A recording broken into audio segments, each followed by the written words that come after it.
Para justificar o uso de remédios e tratamento com psicólogos pagãos, crentes dizem, mas Elias teve depressão.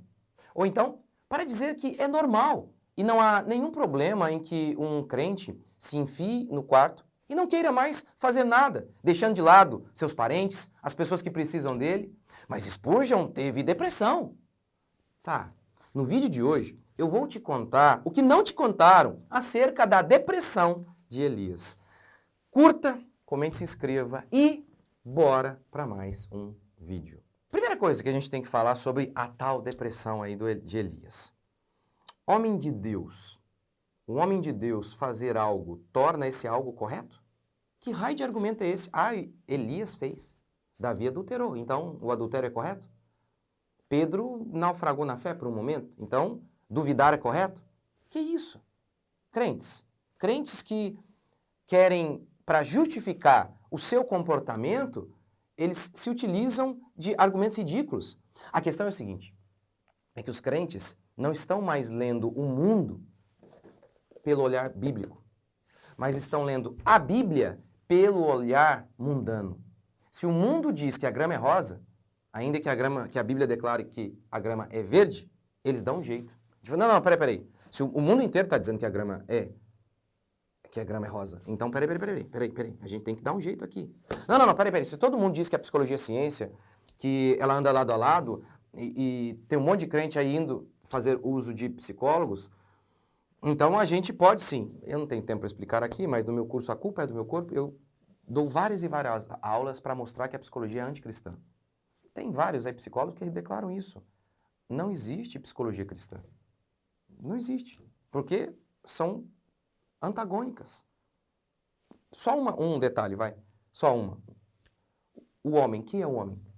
Para a psicologia, que é ateísta, o homem é apenas matéria. Não existe alma, não existe Deus. Então eles tentam o tempo inteiro partir de uma visão meramente mecânica para explicar o comportamento humano. E, obviamente, se não existe Deus, como que Jesus pode ser cura para nossos problemas comportamentais? Como? É óbvio que eles nem vão receitar esse remédio, eles nem acreditam que ele existe. Olha, no Conselho de Ética está lá, você não pode receitar religião, não pode. No Conselho de Ética está lá, você não pode querer curar um gay. Como assim a psicologia, ela pode andar lado a lado? Não existe isso. Mas os crentes querem, eles querem de algum jeito não parecer arcaicos, porque dizem que é ciência, a psicologia. E ciência é o Deus desses dias. Então, para agradar o mundo, eles tentam ler a Bíblia de um modo que agrade o mundo. Mas, segundo, que exame fizeram em Elias para constatar a doença? Qual o critério? Só porque Elias ficou desanimado um dia e falou, não quero mais viver. Qual que é o critério para definir que é doença? O psiquiatra Thomas Szasz disse o seguinte em seu livro O Mito da Doença Mental. Doença é uma anormalidade física. Com Rudolf Virchow, isso se estabelece. Antes de Virchow, doença era um conceito abstrato e teórico, em vez de concreto e empírico, diz Thomas Szasz.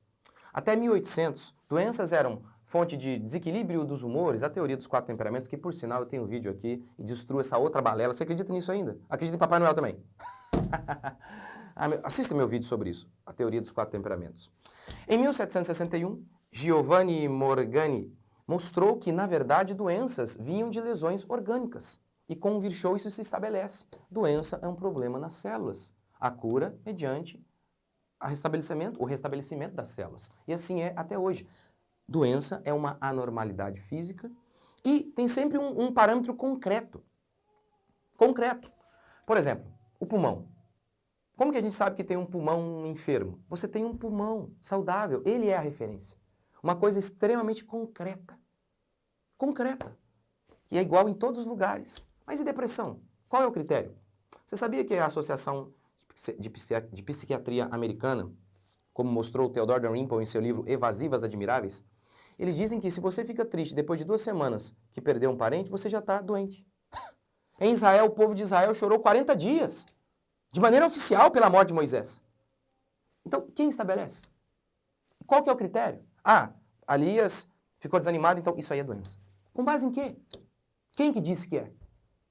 Então, doença é sempre uma anormalidade física e tem sempre um parâmetro objetivo e concreto, uma referência, que é o corpo humano. Por exemplo, pega qualquer outro tipo de exemplo. Qualquer outro tipo de doença é assim. Você tem sempre um parâmetro. Um rim saudável. A minha mãe teve pedra nos rins. Olha, você vê, esse rim aqui está diferente de todos os outros. E tem os sintomas, que são as dores, mas tem uma coisa bem objetiva e concreta. Essa pedra aqui, isso aqui não é comum. Então, tá vendo o critério objetivo? Mas em relação à tristeza, que é um sentimento, sim, é sentimento. Em outro vídeo eu explico isso, depressão é doença, e no meu curso eu explico isso em mais detalhes. Mas enfim, pedir a morte para ser a doença, porque diante de ele ficou frustrado por conta de um evento, aí ele está doente. Ele ouviu as palavras, eu vou te matar, Elias, Jezabel diz para ele. Aí ele ficou profundamente triste, deprimido. Isso é doença? Ouvir uma notícia e não saber lidar com ela é doença. Pelo amor de Deus. Ou seja, as palavras que Elias ouviu entraram em Elias e tinha um vírus nas palavras de Jezabel.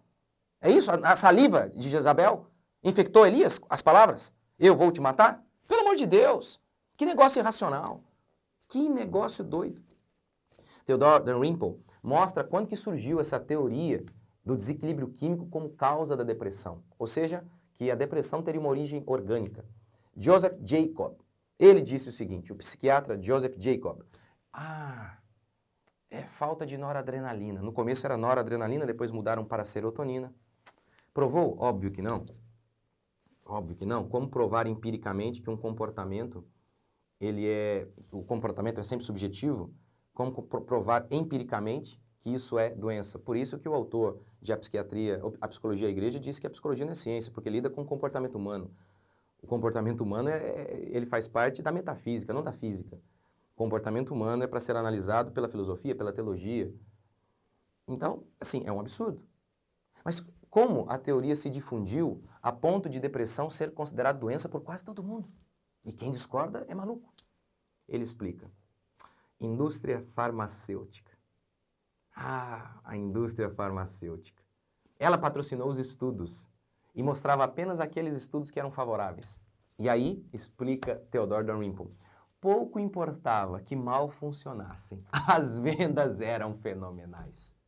E agora este ano, cientistas britânicos concluíram um estudo assim, não há evidências convincentes de que a depressão esteja associada a baixas concentrações de serotonina. Não há. E agora? Agora são cientistas dizendo. E aí como é que faz? Não é um pastor maluco. E aí? Mas voltemos a Elias. Como Elias saiu da depressão? Porque isso eles não contam para você. Elias teve depressão, agora... E aí, Elias foi para Freud? Como que ele foi? O que ele fez?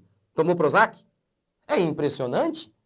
Os crentes citam a situação de Elias para justificar a busca frenética por drogas e por consultar homens pagãos, mas Elias não fez nada disso. É impressionante. Por isso o vídeo é isso, o que não te contaram sobre a depressão de Elias. O que acontece é o seguinte, o povo de Deus estava em pecado, e esse pecado estava principalmente na cara de Acabe. Elias vai, desafia Acabe e diz assim, olha, não vai chover por conta do seu pecado, do pecado do seu povo. 3 anos de seca. 3 anos. Elias volta, anuncia que vai chover e primeiro faz um desafio aos profetas de Baal, porque naquela época o povo estava completamente desviado de Deus. Elias então desafia o povo e diz, aquele que orar a Deus e Deus responder, esse é o verdadeiro, esse é o profeta verdadeiro, o seu Deus é o Deus verdadeiro. Se Baal é verdadeiro, ele vai fazer cair fogo aqui. Diz o texto que ambos aceitaram, mostrando assim que eles acreditavam. Os profetas de Baal acreditavam mesmo em Baal, porque se eles não acreditassem, eles nem iriam, mas eles foram. Diz o texto então que Deus responde Elias, fogo desce. E aí o que acontece? O que acontece? O que você esperaria? Você é um pastor, você acabou de orar, desceu o fogo do céu. Um milagre notório. Eu acho que você esperaria o seguinte, vai todo mundo se converter. Não aconteceu isso. Jezabel, ao ouvir isso, mandou matar Elias. Mandou matar. Depois do milagre, os profetas de Baal foram mortos. Jezabel disse assim, amanhã eu vou te matar. Nessa hora, ele fugiu, ficou com medo. Não teve medo de mais de 800 profetas, mas ficou com medo de uma mulher. Sentou debaixo de uma árvore e pediu a morte para si. E começou a dormir. ficou desanimado. Mas como ele voltou a ter ânimo? Ele fala com Deus, não com Freud, não com Skinner, Jung, Rogers, Watson, não com um psicólogo que tem a base de sua ciência assentada no ateísmo. Não, ele fala com Deus. E o que Deus diz a ele? Primeiro, Deus conserta a percepção errada que Elias tinha. Lembra? Elias dizia assim, ó, só eu restei, nossa, não tem mais ninguém, ai, eu sou uma bênção. Esse é o seu problema muitas vezes, seu pecado, a sua arrogância. Mas eles não têm coragem de dizer pra você. Aí você fica lá lambendo suas feridas. Aí Deus diz pra ele assim, há 7.000 que não se dobraram. Não é só você que é ungido, não, figurinha. Não, não, não, não, não. Esse é o primeiro ponto. Deus conserta a percepção dele. E esse é o problema de muita gente que está completamente angustiado. Eu fiquei 5 anos num estado de angústia profunda. Minha percepção estava errada. No meu caso, era como de Elias, faltou esperança. Ele não estava confiando em Deus, no agir de Deus, em como Deus conduzia as coisas. Por isso ele ficou desanimado. Ele pensou uma coisa e aconteceu outra. Ele pensou que Deus ia fazer uma coisa. Mas você não tem que pensar. Você tem que obedecer. Porque tudo coopera para o bem daqueles que amam a Deus. Mesmo diante de uma tragédia, o cristão não foi chamado a desanimar. Ficarmos tristes faz parte. Perdemos alguém, isso é normal. Agora, desistir? Não! Entrar no quarto lambendo feridas? De modo algum. Minha esposa acabou de perder seu pai. Da pior maneira possível. Imagine se ela entrasse no quarto. E os meus filhos?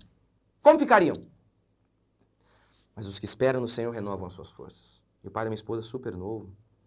A pior morte que alguém pode ter, meu sogro teve. Super novo. Então, consertar a percepção errada que Elias tinha. Deus consertou a percepção dele, Deus consertou a minha. Muitos anos, por quê? Estava com inveja. Por que não acontece na minha vida? Arrogância. E eu nem notava, esse é o problema. Porque muita gente diz assim, é doença sim, porque quando você não nota, não, é porque a gente é ignorante. Às vezes nós não notamos a causa, é porque é sem causa. Não, sempre tem uma causa. Sempre tem uma raiz de incredulidade, de inveja, de arrogância, de falta de confiança no poder de Deus, sempre tem. Mas às vezes você não percebe, como eu também não percebia. Que no fundo, em mim a causa era, puxa, eu faço tantas coisas, não dá certo. Em mim era arrogância, era inveja. Inveja. Esse era o meu problema. Durante anos. Anos que eu levantava de manhã, a única coisa que me mantinha era a minha fé, fraca, mas era, e meu amor pela minha esposa, pelos meus filhos, pela minha igreja. Porque eu dizia, como que eu vou entrar no quarto? E eles precisam de mim. Sim, sempre tem uma raizinha de egoísmo. Agora vocês vão querer me bater, né? Porque eu estou te chamando vocês de pecadores, ao invés de vítimas. Mas eu é que amo vocês. Porque leais são as feridas feitas por quem ama, mas traiçoeiros os beijos de quem odeia. Aqueles que estão fazendo de você uma vítima, querem você lá, enfiado no quarto lá. Porque uma vítima e um doente é um paciente eterno. Se você nunca se cura, você é um paciente eterno. Você é um cliente eterno. Primeiro, Deus consertou a percepção errada de Elias. Segundo, Deus conferiu propósito a ele. Deus falou para ele, vai lá e unge como rei a Hazael. Tá vendo? Deus enche-o de esperança. Se tristeza profunda ou depressão, muitas e muitas vezes tem a ver com falta de esperança, qual é a cura? Pense, por exemplo, no caso da minha esposa. Acabou de perder o próprio pai. É terrível. De uma maneira trágica. A pior maneira possível. Que raio de remédio pode entrar no coração da minha esposa e tapar o vazio deixado pelo pai dela? Que raio de remédio é esse?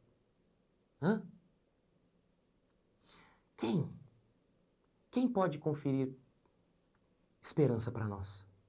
Se a psicologia é ateísta, ela nem acredita que exista esperança. Tudo coopera para o bem daqueles que amam a Deus, porque há um Deus que rege todas as coisas, até o mal ele usa para o bem. Mas a psicologia é essencialmente ateísta. Ela não acredita nisso. Ela é ateísta. Mas meu psicólogo falou de Deus. Tá, é igual o padre Fábio de Mello que nega os dogmas católicos. Ele é um padre, mas nega vários dogmas católicos. Um psicólogo falar de Jesus lá, ele está negando a fé dele. Está negando a psicologia. Está negando. Então, o que levou Elias ao desânimo? Baixa de serotonina? Vocês fizeram o exame nele lá? Falta de confiança em Deus. Ele não estava enxergando as coisas corretamente. Isso não contaram para você. Isso não contaram para você. É impressionante como que os cristãos, dia após dia, vão levantando novos ídolos. É impressionante como que a história se repete. Aquilo que aconteceu na época de Josias, que o templo estava repleto de ídolos, mais uma vez está acontecendo. Como que os cristãos têm sido enganados pelos ídolos que eles têm levantado. Não há esquerdismo cristão. Agora é necessário dizer, não há psicologia cristã. É fundamental dizer isso. Se você quiser entender mais do assunto, faça o meu curso. A culpa é do meu corpo. Nele eu explico tudo, com uma psicologia anticristã. E falo das ditas doenças mentais e falo daquilo que de fato é doença. Porque o cérebro, sendo um órgão físico, sim, ele pode ficar doente. Mas eu falo sobre isso. Tudo que você puder imaginar. Ansiedade, depressão, autismo, Alzheimer. O que de fato é doença? E quando de fato precisamos de ajuda médica? Se você passa ou tem algum parente passando por qualquer uma dessas coisas, faça o meu curso. Vamos deixá-lo aqui, a inscrição, o link da descrição, o link do curso aqui na descrição para você. E vamos fazer só hoje uma promoção que eu nunca tinha feito desse curso ainda, por apenas R$ 199. Você pode parcelar até 18 vezes. Adquira o curso e você vai saber o que de fato você precisa. Porque conhecereis a verdade vos libertará. É isso que você precisa. Deus abençoe. Até o próximo vídeo.